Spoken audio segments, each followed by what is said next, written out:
Welcome to Moral Side of the News, our weekly discussion of today's top stories from a moral, ethical, and religious point of view. We've been doing this show since 1948 on radio and 1952 on TV. We examine the top stories of the news this week. I'm Shawn Kaelin with the WHS Crusade for Children. I'm joined today, as always, by a distinguished panel of local religious leaders. Reverend Dr. Daniel Corrie Shull, Burnett Avenue Baptist Church. Father Joe Graffis, Archdiocese of Louisville. Dr. Jamesetta Ferguson, St. Peter's United Church of Christ. Rabbi Emerita Gaylia R. Rooks, The Temple. And Reverend Dr. George Wasson, Faithpoint Church.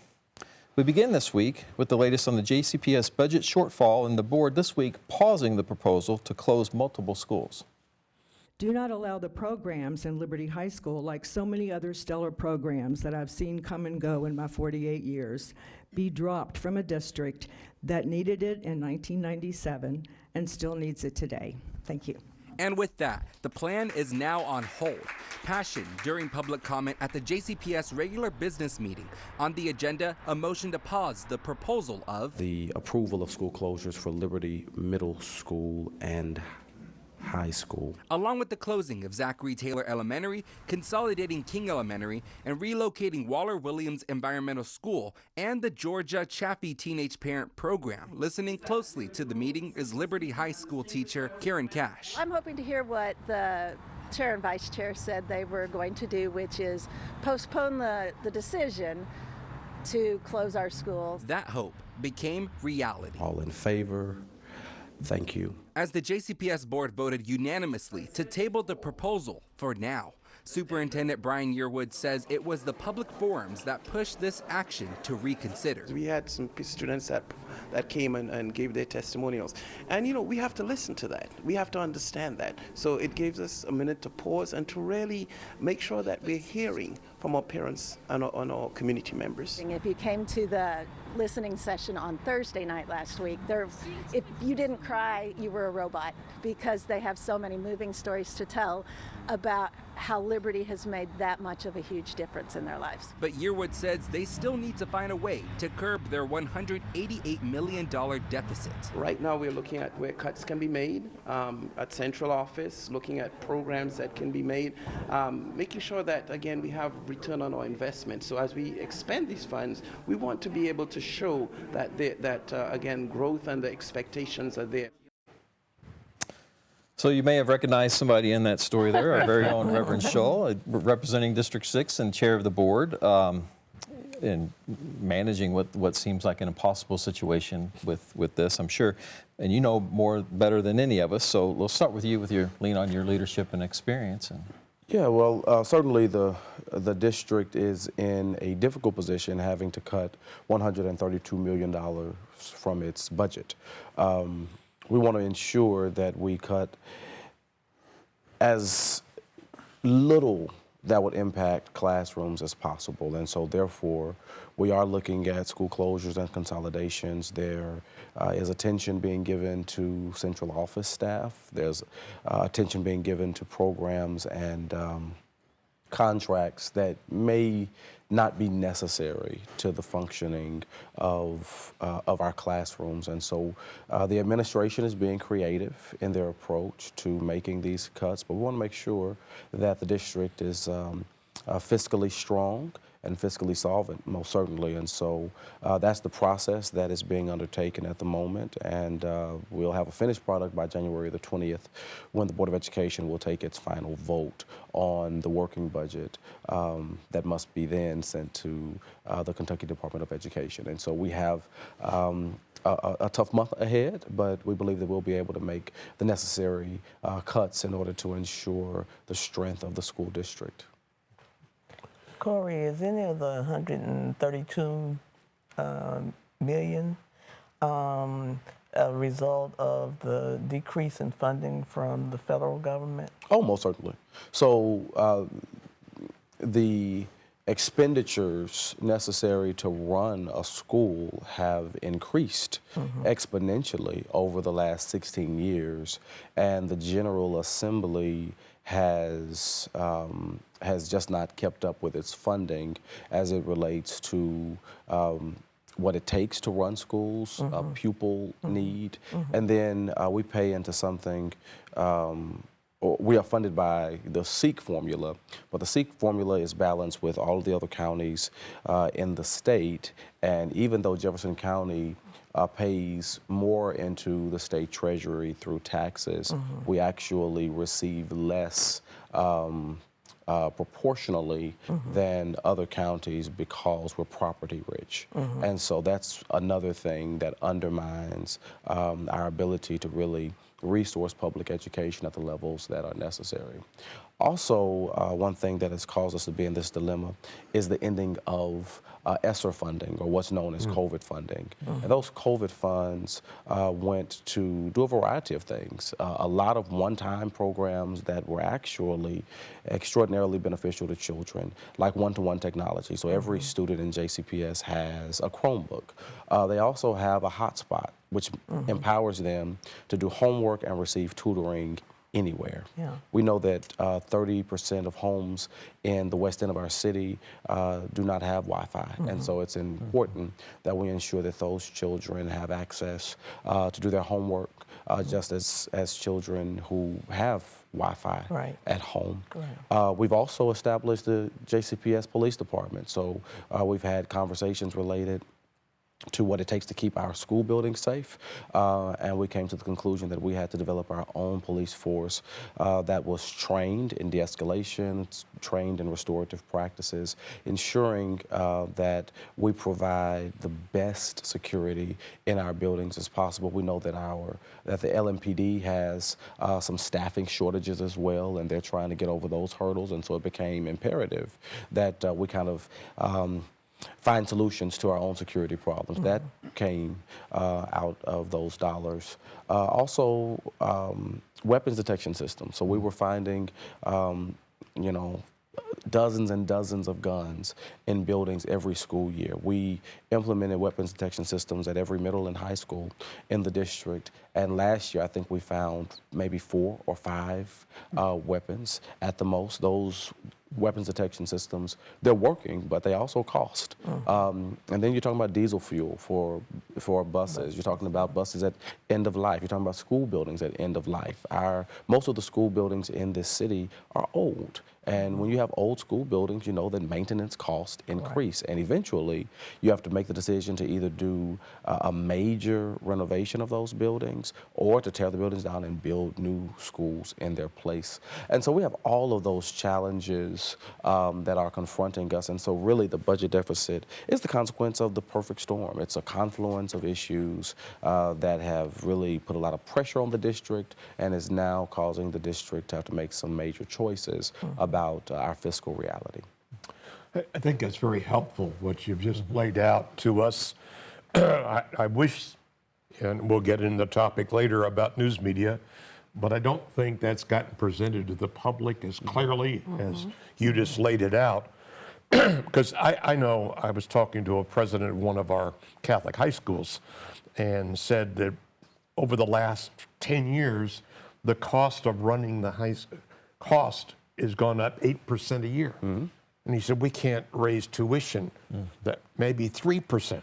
And so the gap gets wider and wider.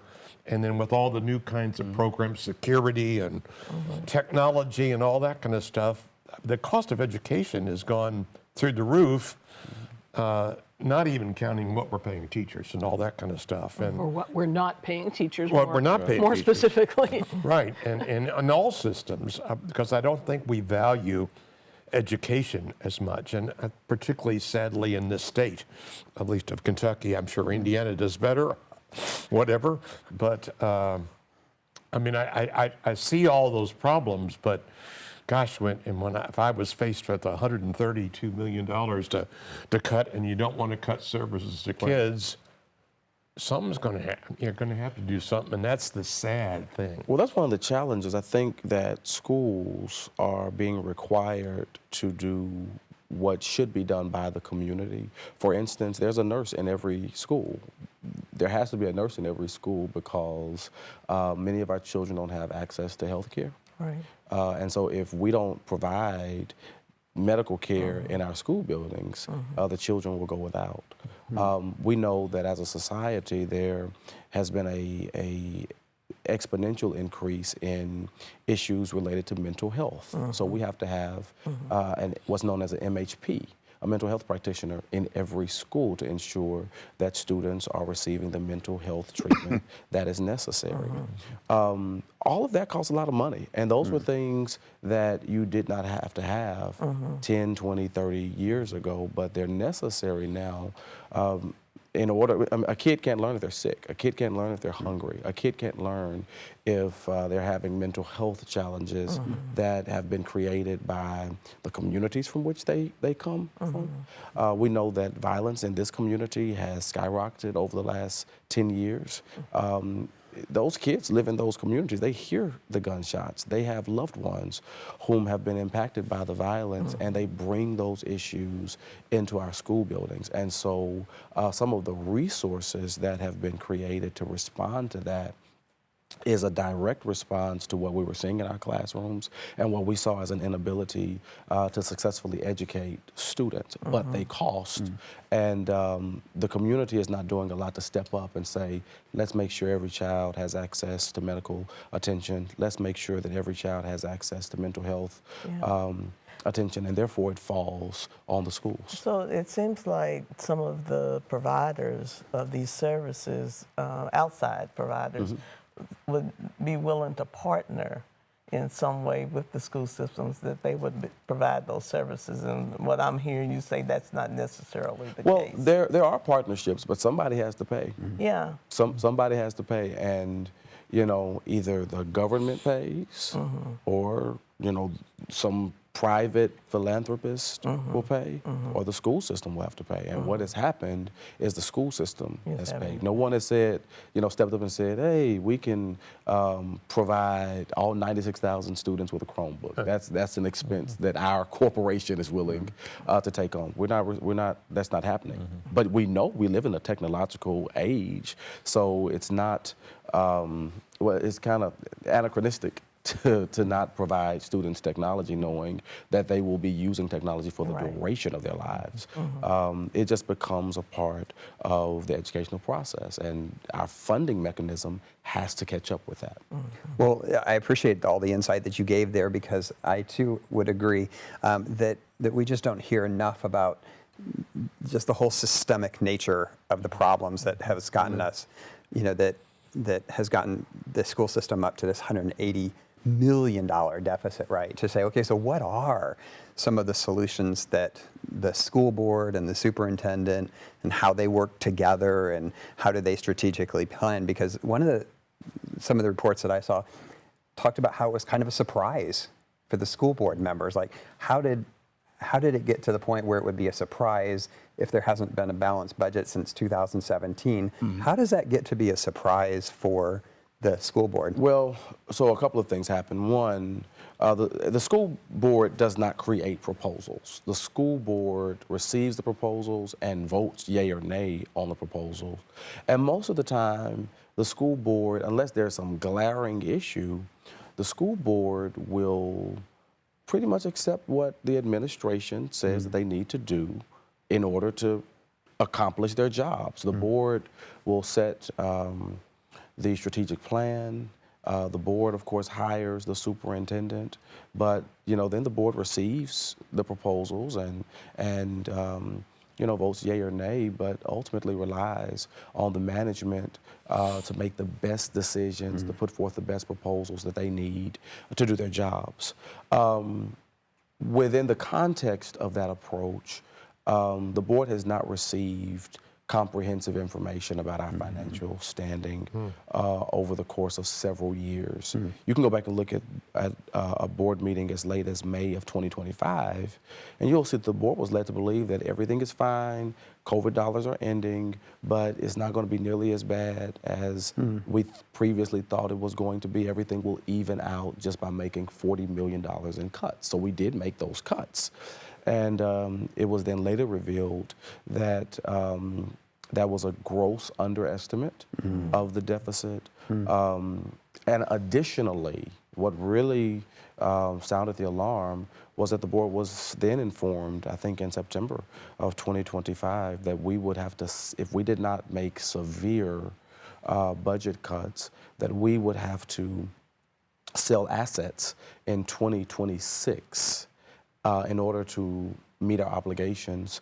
And in October of 2027, if we did not make significant budget cuts, we would not be able to make payroll because there would not be assets to sell. Then the board found out that no, we won't just be selling assets in October of 2026. We had to begin the process of selling assets in October of 2025. So this was kind of, this was the environment that in which the board was exposed to the financial realities of the district. Is that a new thing that the school board is not privy to the balance sheet at all their meetings, or even just an annual meeting? If you're privy to the balance sheet, but if the balance sheet has been curated in a way that that's a good word. Curated.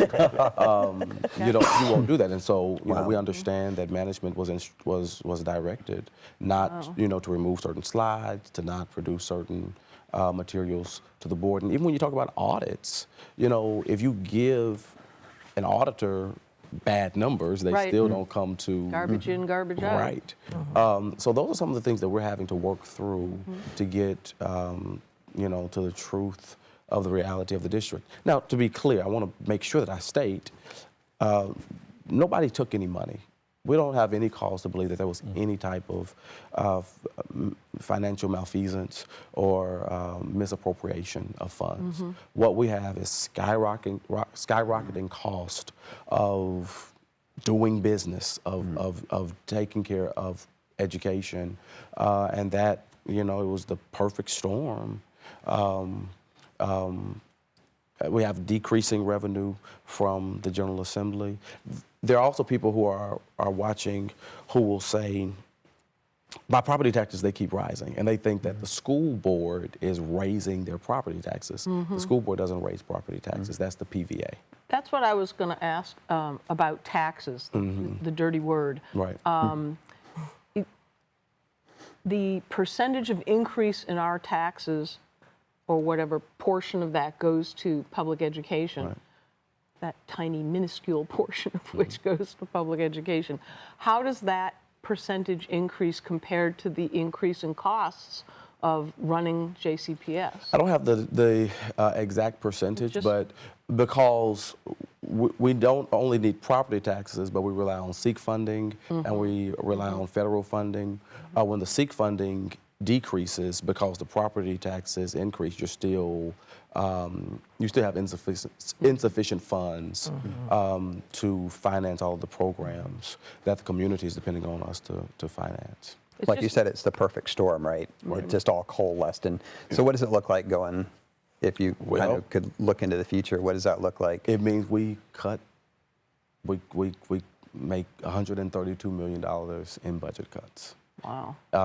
And then we continue to make adjustments to bring the resources of the school district in line with the needs of the school district. And we'll have to continue to make hard decisions about what programs we can provide, which in my mind is deleterious to the quality of community here in Louisville.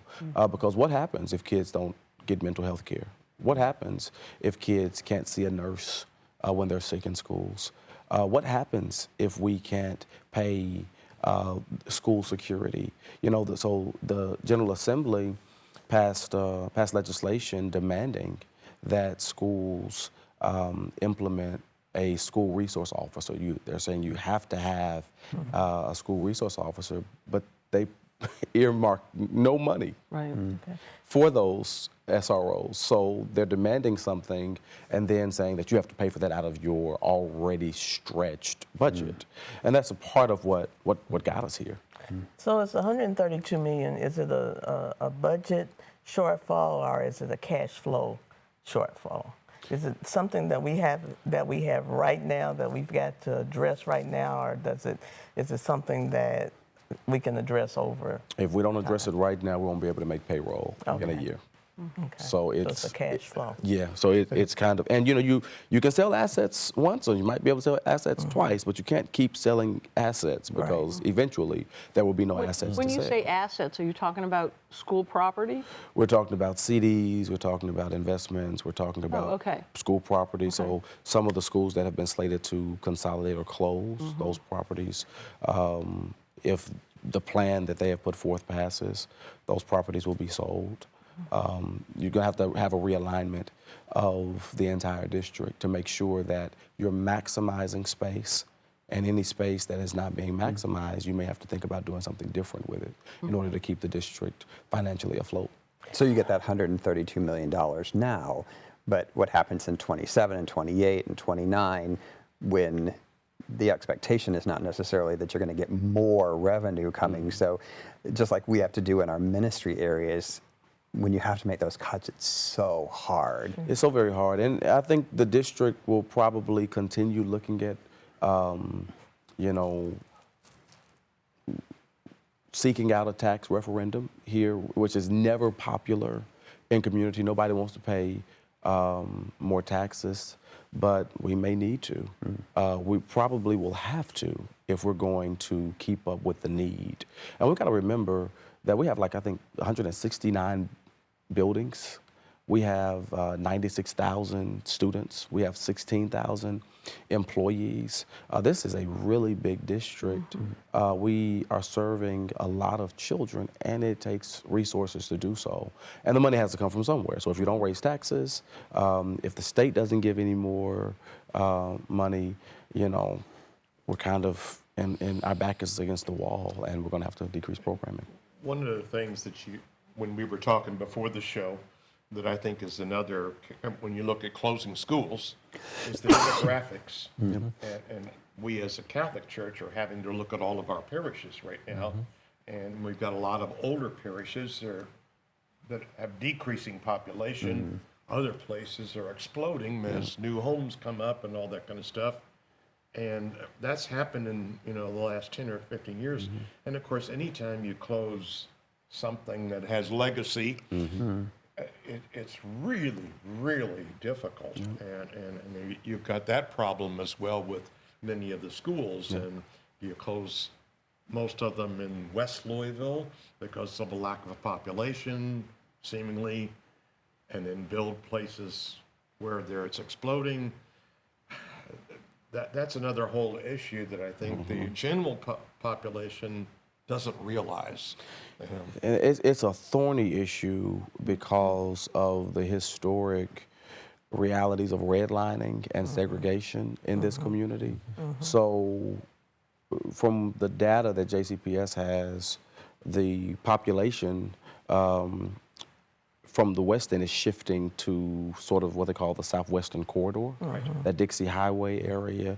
We see schools, in that community exploding. We see some under-enrollment in some other areas. And then there are other communities that are advocating for new schools to be built because the communities are growing so rapidly. And so you find yourself doing a dance, trying to preserve historic schools, even though the population forecasting does not really make the case for keeping those schools open because you don't think it doesn't, from our forecasting, there's not going to be a student population to fill those buildings. So if you're having, you're providing all of us new information that is not out there, what is it that JCPS is doing to make sure that the community understands what the real issues are? Well, we're trying to be transparent with the community. The issue that we find is in a moment like this, emotions are really high. The community does not want to see schools close. Employees of the school district they don't want to lose their job Right, or right. they don't want their jobs to be changed. And this is also an opportunity for media fodder. And so there seems to be the effort to find something salacious in all of this. Someone did something wrong or something, one administrator is at odds with another administrator. And people don't hear well in that context. So if I could make a wish, it would be that emotions would be settled a bit, that tempers would cool a bit, and we actually focus on the numbers. What does it take to run this school district? How did we get into this position? Have a real conversation about it, and also have a conversation about what type of public education system do we want in Louisville? Is the bare minimum enough for our children? Are we comfortable with removing programming? What happens to our city if we begin to remove some of these resources from our school buildings? I think we need to have those kind of conversations. The superintendent, to his credit, has presented at 3 forums, and he gave all of this information. He traced how we arrived at this budget deficit. He gave hard numbers about what was spent.